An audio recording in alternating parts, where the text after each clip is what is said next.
Gracias, muchísimas gracias por continuar con Uno más Uno y bienvenidas y bienvenidos a los que se integran a partir de este momento al programa. Como habíamos anunciado, tenemos un panel para pasar balances un poco a lo que ha hecho el actual gobierno en estos 3 años y también vincular esto a lo que significa la fecha, la efeméride de hoy, 160 años de la proclama de la lucha restauradora de la República Dominicana, el llamado grito de Capotillo. Así que se le llama. Y aquí está Luis Reyes, economista, es director de presupuesto, dirigente del Partido de la Liberación Dominicana, y don Cándido Mercedes, académico y activista social. Pero un hombre clave. Luis es casi de la edad mía. Y tú me dices, don. Y Luis tiene más dinero que yo. Y en Villa Juana me dijeron que... Y además somos amigos, ¿verdad? En Villa Juana le dicen don al que tiene dinero o está muy viejo. Bueno, pero... Y yo no tengo ninguna... Si es por eso, todavía yo estoy trabajando. Eso es lo primero. Vamos a ver, ¿cuál es, en sentido general, el balance que ustedes tienen, que ustedes creen que ha pasado en materia de fortalecimiento de la democracia, el manejo de la economía y los temas clave en estos 3 años? Fíjate, ok, por edad. Lo como tú prefieras. Mira, este momento coyuntural que estamos viviendo sería un momento estelar para la élite política y la élite empresarial.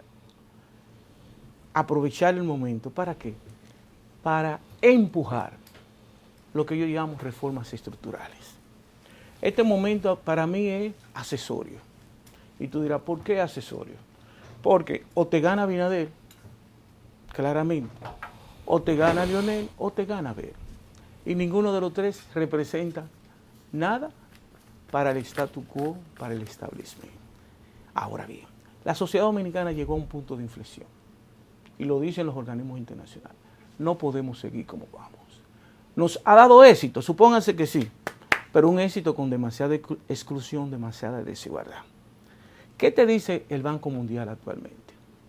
El último informe, productividad, crecimiento, para no dejar a nadie atrás. Y te dice 5 elementos fundamentales. Mejorar la calidad del capital humano.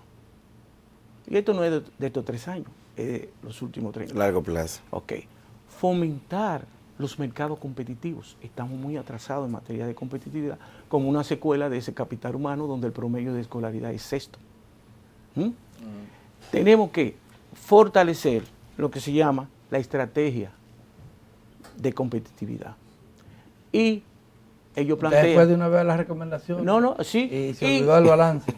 Voy ahí.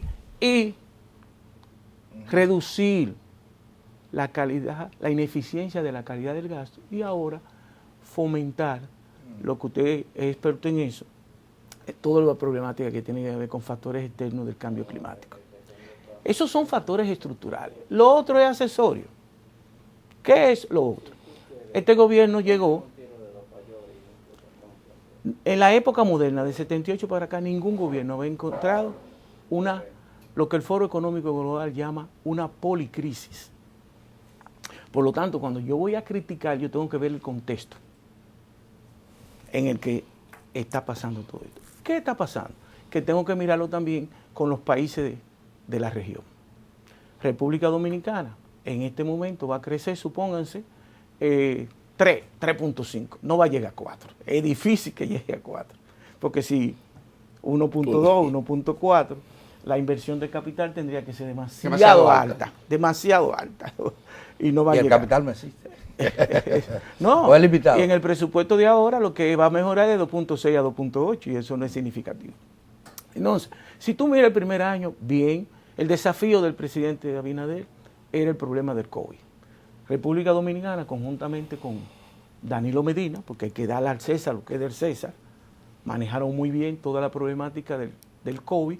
El presidente Abinader le dio continuidad y nosotros fuimos de los países que menor tasa de letalidad tuvo como consecuencia del COVID.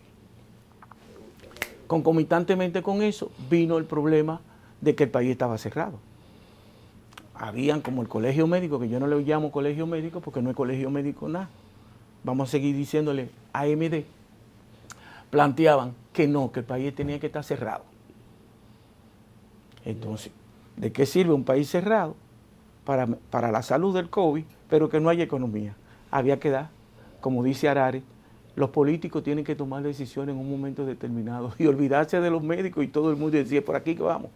Pues se tuvo éxito con el manejo del COVID y el problema de la economía. En 2021 República Dominicana reflotó de un déficit de 6.7 con una pérdida de 10.000 millones de dólares en el 2020 con respecto al 2019. Ya en el 2021 República Dominicana y un déficit de 340.000 millones de 7.7 en el 2021, 12.3 con respecto al 2020, pero vamos a ponerle rebote. Pero como dice Magín Díaz en un artículo que escribió, qué bueno que hubo rebote. Yo no voy a criticar si hubo rebote. Si hubo rebote porque mejoró la economía con respecto al 2020 y para mi país eso era bueno. Pero con respecto al 2019 creció 4.9. Panamá creció 15 casi en el 2021, pero cuando tú evaluabas con respecto al 2020, quedó rezagada. No creció. El manejo en medio de una policrisis, como dice el Foro Económico Global, crisis del COVID, crisis de Ucrania, crisis de petróleo, policrisis. Entonces, cuando tú miras, ¿cómo anda América Latina? En todo.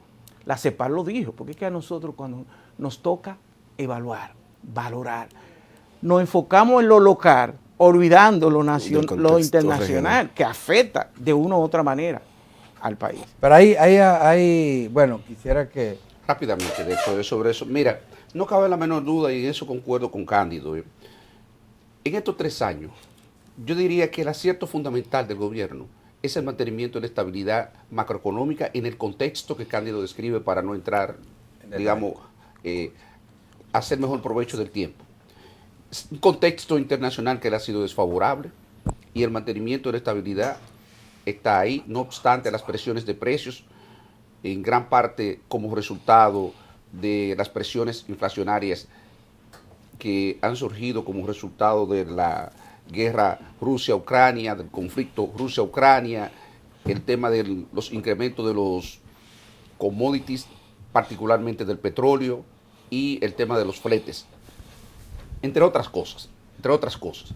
Entonces, eso se refleja en la calificación de riesgo que recibe el gobierno. Recordemos que recientemente el gobierno, a pesar de que no estamos en nuestro mejor momento en términos económicos, las evaluadoras de riesgo aumentaron la calificación del país y eso es un indicador que ya reconocen que en el contexto, como dice Cándido, el país, el gobierno, ha hecho una buena gestión de eso. Yo creo que ese es el punto positivo del gobierno. ¿Dónde está quizás los cuestionamientos que se le pueden hacer al gobierno? En las políticas sectoriales, en la política social, en el deterioro de cosas que van a tomar tiempo, yo diría, retornar a los niveles que teníamos previo al año 2019, porque hay una serie de indicadores sociales, hay indicadores como el empleo, hay indicadores, por ejemplo, como la pobreza, hay indicadores como la inequidad social que se han deteriorado durante este periodo. Y no hay una política clara por parte del gobierno en el sentido de recuperar eso, pero posiblemente no la hay porque el gobierno no quiera, es que tampoco hay recursos para ello. Y eso es un problema que tenemos. Decía Cándido, esta es una oportunidad para el sector empresarial, para lanzar las grandes reformas, y yo concuerdo con eso, porque es que el país necesariamente no puede seguir recibiendo niveles de crecimiento como lo que estamos recibiendo, no podemos seguir alardeando de la estabilidad, porque la estabilidad es un medio, pero no es un fin. Con eso la gente no mejora su calidad de vida. ¿De acuerdo? Con eso la gente no va a dejar de quejarse. Entonces, nosotros tenemos que entender eso y ya posteriormente, un poco más avanzado el programa, posiblemente vamos a tocar la perspectiva y entonces ahí hablar qué deberíamos de hacer. Pero mientras tanto, el problema es que la pobreza se ha deteriorado, los servicios públicos se han deteriorado, los niveles de inequidad son mayores y ha habido pérdida del poder de compra y los niveles de empleo son peores. Entonces, pero no es porque el gobierno quiera. Si tú tienes una ralentización de la economía como la que tenemos ahora y sigue entrando la misma cantidad de fuerza de trabajo al mercado laboral, obviamente la economía no lo va a asimilar. Y aunque te den unos indicadores de que el desempleo está bajando, pero el desempleo está bajando por una razón particular. Porque una menor cantidad de personas que está apta para trabajar no está entrando al mercado de trabajo. Y no está entrando al mercado de trabajo porque está desalentado, porque no tiene las posibilidades de conseguir empleo. Entonces se retira y cuando tú haces los cálculos excluyendo esa parte que está apta para trabajar pero no anda buscando empleo, entonces tú puedes tener los niveles que estamos exhibiendo. ¿Y eso en qué se traduce? En aumento de la pobreza, porque tú tienes menores ingresos, y como tienes menores ingresos, te aumenta la pobreza y te aumenta la desigualdad.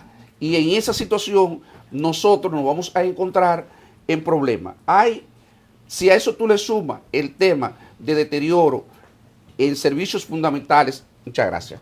Gracias, Cándido. El problema del deterioro. ¿Servicios fundamentales como cuáles? Como servicios, la seguridad ciudadana.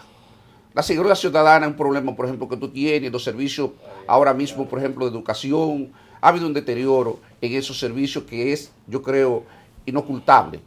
Y el tema es, ¿con qué recurso el país le va a hacer frente a eso? No importa el gobierno, no importa el gobierno, ¿con qué recurso el país le va a hacer frente a esas necesidades ciudadanas? Entonces yo creo que ahí es donde están los desafíos que nosotros tenemos. Como en todos los gobiernos, hay luces y sombras. Decir que todo está mal, no, perdóname, también es un exceso. Ahora, hay cosas que están pendientes, algunas de ellas resultado de esa herencia que hablábamos hace un rato y que han podido magnificarse en algunos casos como resultado quizá de la impericia de funcionarios del gobierno, como pasa en todos los gobiernos. Pero la verdad es que están ahí, que están planteadas y que son desafíos que tenemos que afrontar. Ahora reciente el Sistema de Naciones Unidas divulgó los datos de desarrollo humano y hablaba de ponderaba a la República Dominicana por los éxitos que ha tenido en la lucha contra la pobreza. Yo no sé si ustedes estaban preparados, pero yo no lo entendía. Sí, sí. ¿Qué tanto habíamos avanzado desde 2014? El periodo estudiado fue 2014-2019. Oh, por Dios, si bajamos, recuérdate que originalmente en la metodología, antes de que cambiáramos la metodología, porque ha habido un cambio, por cierto, un reconocimiento al Ministerio de Economía, porque pocas veces una institución hace un gesto de transparencia como el que hizo el Ministerio de Economía, que fue cambiar la metodología y permitir que subieran los indicadores, aunque eso afectara una administración. Hay que ser, mírame, a Dios lo que es de Dios, y es un gesto que hay que reconocerlo. Entonces, recordemos que en el año 2012, cuando llega la administración de gobierno de Danilo Medina, la tasa de pobreza era de alrededor de 40%. 39%. Y de 39 baja a 21 al cierre del año 2019, que fue el nivel más bajo con esa metodología. Pues eso significa haber bajado exactamente 18 puntos en 8 años. Y eso es una disminución de más de 2 puntos. ¿Es más adecuada esta metodología que la anterior? Sí, es más adecuada esta metodología. Y lo explico rápidamente, muy breve. Cuando uno va a tomar en consideración los niveles de pobreza, tiene que medir todos los niveles de ingresos. De hecho, déjame decirte que podríamos estar mejor. Posiblemente los niveles de pobreza sean un poco mejor. Incluso tuve oportunidad de conversarlo con funcionarios del Ministerio de Economía. Ellos incorporaron la mayor cantidad de ingresos que recibe la familia, que ellos pudieron identificar a través de fuentes oficiales, o sea, confiables. Pero para medir la pobreza monetaria. Para medir la pobreza monetaria, que es la que nosotros usamos usualmente aquí, al uso, la que tenemos al uso. Hay un tipo de transferencia, que son las transferencias que reciben las familias a través, por ejemplo, de los programas de educación, con los uniformes, libros y otras cosas que no pudieron incorporarse, que son parte del ingreso. Por eso yo presumo que esos niveles de pobreza son ligeramente más bajos que lo que están reflejados ahí. Ya. Sí. Ahí yo hago referencia, Cándido, hace un estudio de la pobreza multidimensional, el último informe que salió. Hago referencia a este indicador porque la República Dominicana hay que verla no solamente en función de los periodos gubernamentales, sino cuál es el comportamiento de la economía, de la institucional. Y la República Dominicana es envidiable para muchos otros países, pese a todas las quejas nuestras, en materia de institucionalidad, en materia el comportamiento de la economía, no durante un periodo gubernamental, sino es que la élite Se habla- política, ella misma se ha ido haciendo daño conforme a veces están en la oposición.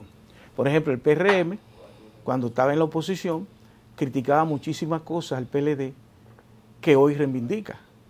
Y entonces se van haciendo daño. Pero ustedes, Mira, independientemente de la simpatía que puedan tener Espérate. por uno o por otro, No, son pero yo estoy expertos. Espérese, yo estoy contentísimo con la exposición de él.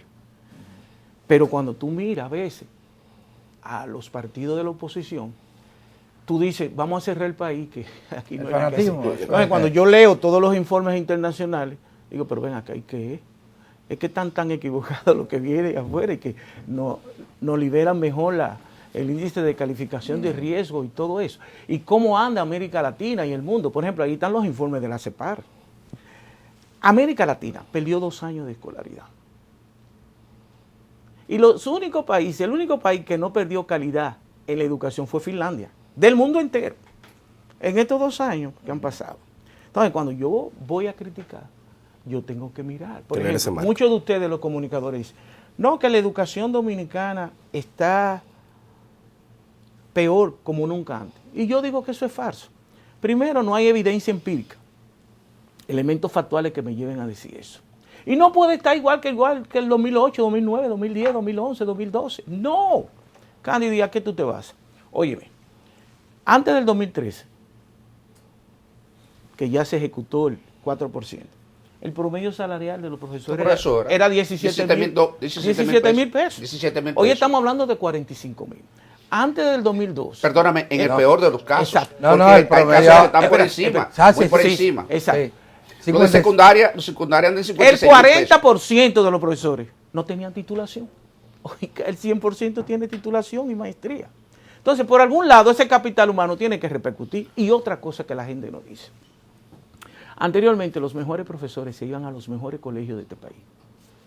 Pagaban menos. Señores, hay una crisis en los colegios. No, pero perdóname, Se están Carlos, yendo los profesores de los mejores colegios. ¿A dónde? Al sistema público. pero también sistema con público. todas las precariedades que pueden haber dentro del sistema que la hay. Sí. Mírame, pero no podemos dejar de reconocer que la tanda extendida Ha sido un da una oportunidad, una ventana, abre una ventana de oportunidad de mejora. De mejora. Pero también tú tienes anteriormente no hablábamos de lo que era la formación inicial del niño y tenemos hoy programas como el INAIPI y cuántas cosas hemos avanzado dentro de esas precariedades que por lo menos en términos de potencialidades nosotros estamos en mucho mejor condiciones que la que teníamos 10 años atrás para nosotros avanzar en términos educativos. El solo hecho de que se consolidara el tema de la asignación del 4%, eso con todas las, mírame los cuestionamientos que podamos hacer, que lo hay, Que lo hay. Sí. pero con todo y eso, los recursos están Pero no me especializados. venga con el falso debate de que el problema no era presupuesto, el problema sí era presupuesto. Sí era presupuesto, Ahora, así es. hay momentos históricos. Parte del problema era Exacto. presupuesto. Era El él. problema, único. ahora podemos mejorar la calidad del gasto. Claro. Exacto. Ve, Bueno, eso y el ministro de Educación ha estado tratando de que lo entiendan, de que no es verdad que están apoyando en papeletas, en educación. Bueno, Falta porque hay un dinero. problema, hay un tema ahí incluso que hay que resaltarlo. Yo estoy de acuerdo con el tema de que nosotros teníamos 2 desafíos. Y aquí está el problema del huevo y la gallina. ¿Por dónde comenzar? No es posible tú mejorar la calidad de la educación porque no va a traer, como decía Cándido, maestros de calidad pagando 17,000 pesos. Y muchos de esos recursos se han comprometido con el tema de la nómina de educación. De la Ahora, estructura administrativa. de el educación. tema y los gastos administrativos, y entonces recordemos que han quedado muchas escuelas pendientes que no han podido concluirse. El tema quizás nosotros, y eso puede ser una crítica al gobierno, el balance que debió de tener entre la inversión, porque la inversión ha disminuido mucho, y el aumento gasto. del gasto en nómina y otros gastos administrativos. Ese se aumenta. Eso es un tema, yo meto que es un Entonces, tema que podemos discutir. es un tema estructural de responsabilidad de la élite. Pero bueno, vamos a ver. Ustedes son gente que maneja muy bien la política. Bueno, en porque el así ámbito- debe ser el debate, ¿verdad? en Mira, el así ámbito debe ser el institucional, debate. El debate es para hay eso. quienes plantean que el principal éxito del gobierno está en la justicia y en la transparencia. Pero la oposición dice que no hay tal transparencia y que solamente se ha perseguido a gente de la oposición y no a la gente del gobierno. Pero en el país parece que hay consenso, las encuestas lo dicen, de que un ministerio público encabezado por Miriam Germán y Jenny Berenice, dos mujeres de mucha formación y mucha idoneidad, eso ha sido un éxito, una luz. Déjeme decirle. En el actual periodo. Ya no me la siga gubernamental. motivando, espérese, para ganar tiempo. Mire. Cada gobernante tiene un desafío de su época. No es lo que tú haces, cuál era tu desafío, más lo que tú haces. Eso va a ser tu legado. El legado de vos era, en mi gobierno no perecerá la libertad. ¿Lo logró? Sí. Y nada más duró 7 meses y está en la historia ahí. Antonio Guzmán. Y lo logró Guzmán, ese periodo contra vientos y mareas. exacto. Antonio Guzmán dijo, el retorno de los exiliados y la libertad de los presos políticos. ¿Lo logró? Sí, lo logró. Y está ahí en el imaginario de que fue de Así los se lo mejores recuerda. gobiernos. Okay. Jorge Blanco habló de democracia económica y social. ¿Lo logró? No. A veces a la gente se le olvida que Jorge Blanco fue presidente. Para que tú veas los desafíos. El desafío de Leonel Fernández, mi generación, era el Estado de Derecho vía los mecanismos de institucionalidad, donde no se suponía que a partir de ahí iba a haber lo que se llama acumulación originaria de capital. Pero fíjate que Leonel Fernández encuentra un presupuesto de 36 mil millones y hoy República Dominicana, si tú comparas la economía dominicana, la esperanza de vida cuando muere Trujillo era 48 años. Estamos hablando de que ustedes los hombres tienen 72 y las mujeres 78. O sea, la sociedad dominicana ha ido cambiando su fisonomía en todos los sentidos. Ahora bien, cada presidente tiene un desafío. ¿Y el de Luis era? El de Luis era eso que estamos viendo que debió hacer Leonel Fernández, que lo hizo. El Estado de Derecho y el imperio de la ley, mecanismo de institucionalidad. Abinader tenía el gran desafío del COVID y de abrir la economía. ¿Lo logró? Sí. Pero lo que lo va a llevar a la historia no es ese desafío que lo asumió. Es el imperio de la ley y ver cómo trillamos una sociedad más renovada en términos de institucionalidad, donde si Luis Reyes hace X o Y cosas, no importa su jerarquía, Hay un régimen de consecuencias. hay un régimen de consecuencias. ¿Qué ocurre? Si tú lees, todos los organismos internacionales te están diciendo lo siguiente. República Dominicana está cambiando en materia de transparencia y de institucionalidad. No lo digo yo. Lo dice Foro Económico Global, lo dice Latino Barómetro, lo dice CC, es una firma, una ONG internacional, Capacidad de Combate a la Corrupción, donde de 17 países estábamos en el 13, hoy estamos en el 5 en materia de combate. ¿Y qué dice Luis de eso? Bueno, yo creo que el tema de la política de corrupción como política pública, y no cabe la menor duda de que ha habido acciones por parte de este gobierno, y yo creo que eso todos lo reconocemos. Ha habido un esfuerzo en esa dirección. Si más justo, con mayor equidad o no, eso lo dirán los tribunales. Ahora, yo como experto en el diseño de política pública, lo que pienso es que haya habido una iniciativa, ha habido un esfuerzo que no ha sido capaz de transformarse en el diseño de una política que sea sustentable.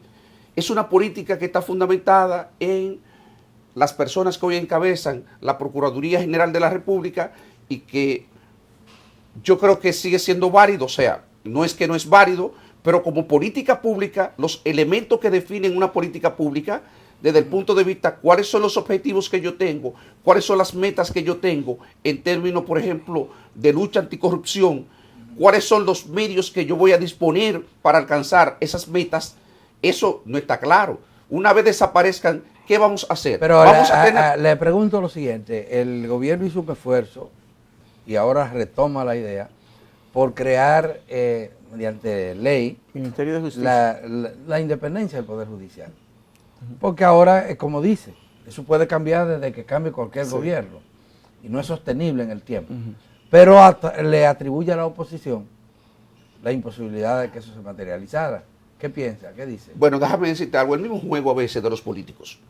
Porque el problema es, yo podría no estar de acuerdo con eso, pero sí reconozco que deberíamos estar sentados en la mesa y definiendo una política de largo plazo, porque en eso concuerdo con Cándido, no es posible que la generación de nosotros no le haya dotado a este país de un cuerpo institucional que garantice el Estado de Derecho y obviamente que evite situaciones como la que pueden darse las que se dieron en el pasado, las que Eso pueden es. darse en este y las que pueden venir a futuro.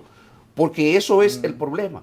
El problema es que todavía nosotros no hemos cortado eso y la percepción de la población, hasta muy recientemente y posiblemente perdure hasta ahora, es que todo el que va al gobierno va sencillamente a lucrarse del gobierno, va a acumular. Decía Cándido utilizando un concepto marxista del tema de que se suponía que esa generación, a partir del gobierno de doctor Leonel Fernández, debió de eliminar la posibilidad de que el Estado se utilizara como fuente de acumulación originaria de capital. Y todo lo que hemos leído del capital y el tema de la acumulación originaria de capital, sabemos perfectamente a lo que él se refería. Esa forma de que sobre todo los sectores, por ejemplo, más ricos, los sectores empresariales que usualmente interactúan con el gobierno, utilicen al gobierno como forma de acumulación, a partir del cual pueden continuar o no con el gobierno, que esas cosas por lo menos se mitigaran, porque no es posible quizás en este nivel de desarrollo tú eliminar eso completamente, pero no se diera en esa forma de acumulación violenta que a veces se dan con determinados sectores y que están a la vista de todo el mundo, y que es lo que motiva en parte que muchos, que perdóname, son una fuente de estímulo a la corrupción de muchos funcionarios, que ven y dicen, bueno, pero si determinado grupo se está beneficiando de esta forma, entonces, ¿por qué yo me voy a quedar en la pobreza ganando 50,000 pesos de salario? Y al final sin ninguna posibilidad ni siquiera de una pensión. Con el permiso de ustedes, vamos a hacer una pausa para cumplir con compromisos de nuestros anunciantes y auspiciadores. Así que volvemos inmediatamente. Estamos conversando con Luis Reyes, economista, y Cándido Mercedes, sociólogo.